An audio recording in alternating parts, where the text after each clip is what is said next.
Policy Committee met on the 29th and 30th of last month and today to deliberate and decide on the policy repo rate. After a detailed assessment of the evolving macroeconomic conditions and the outlook, the MPC voted unanimously to keep the policy repo rate unchanged at 5.5%. Consequently, the STF rate remains at 5.25%, while the MSF rate and the bank rate remain at 5.75%. The MPC also decided to continue with the neutral stance. I shall now briefly set out the rationale for these decisions. The MPC observed that the overall inflation outlook has turned even more benign in the last few months due to a sharp decline in food prices and the rationalization of GST rates.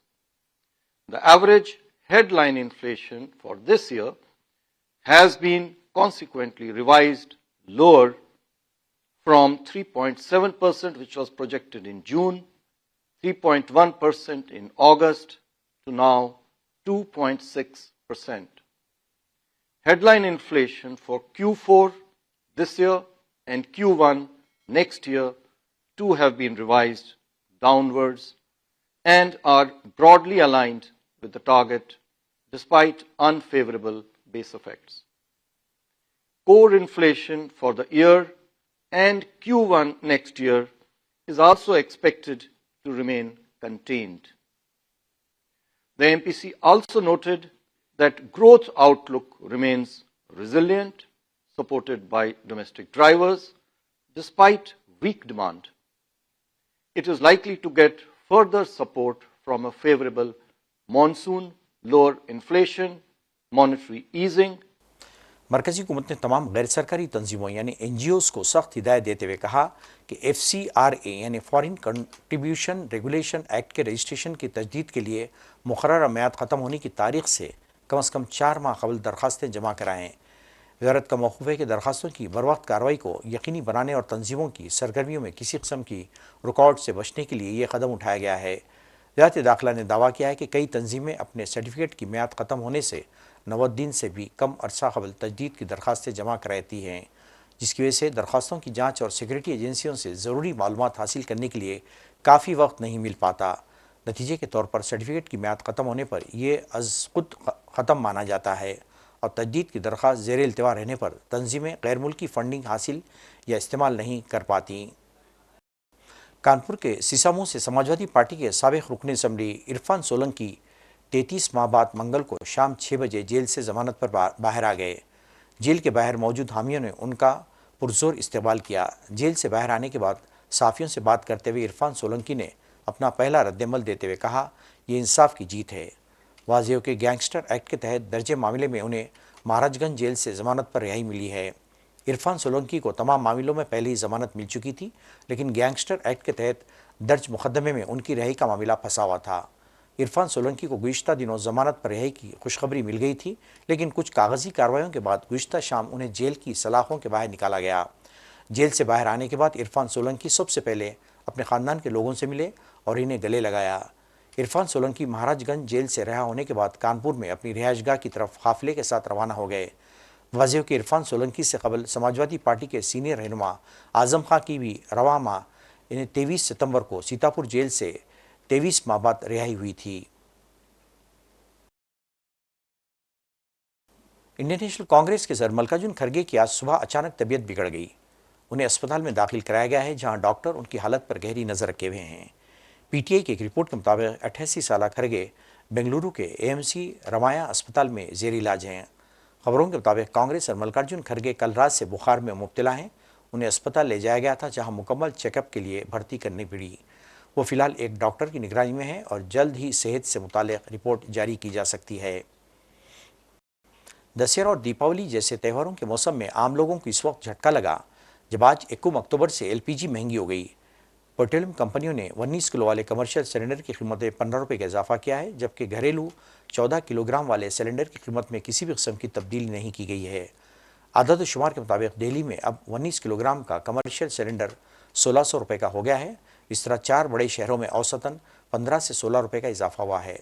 تاہم گھریلو 14 kilo gram والے cylinder کی قیمت جوں کی توں برقرار ہے۔ ایشوریہ رائے پیرس میں دھوم مچا رہی ہیں۔ پیرس کے تاریخی ہوٹل ڈی ویلے میں لوریل پیرس فیشن ویک کی چکا چوند پوری دنیا کو اپنی طرف متوجہ کر رہی ہے۔ دنیا بھر کے ماڈلز کے علاوہ ہالی ووڈ کے ستارے یہاں کیٹ واک کے ذریعے رونق افروز ہیں۔ ان کے بیچ ایشوریہ رائے نے اپنے روایتی انداز میں سب کی توجہ مبذول کر لی ہے۔ ناظرین، آخر میں سرخیوں پہ ایک اور نظر۔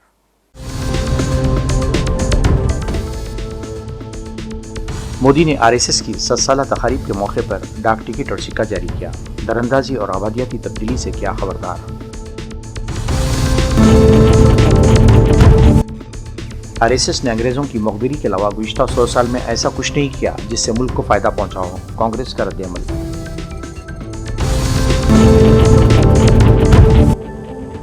بریلی میں اندھا دھند گرفتاریوں کے بعد اب بلڈوزر گرائے جا رہے ہیں گھر۔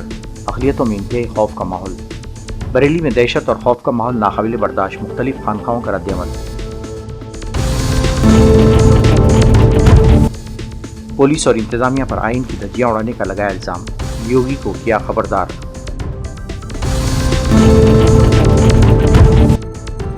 اگر BJP کو حکومت میں شامل کرنا ہے تو میرا استعفیٰ قبول کر لیں، عمر عبداللہ کا دو ٹوک جواب۔ کہا، ہم کسی بھی حال BJP کے ساتھ سمجھوتہ نہیں کر سکتے۔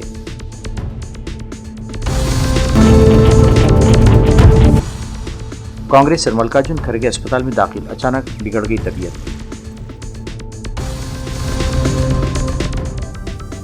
ناظرین، اس کے ساتھ ہی قومی خبرنامہ ختم ہوتا ہے۔ مجھے اور ساری سیاست کی ٹیم کو اجازت دیں۔ اللہ حافظ۔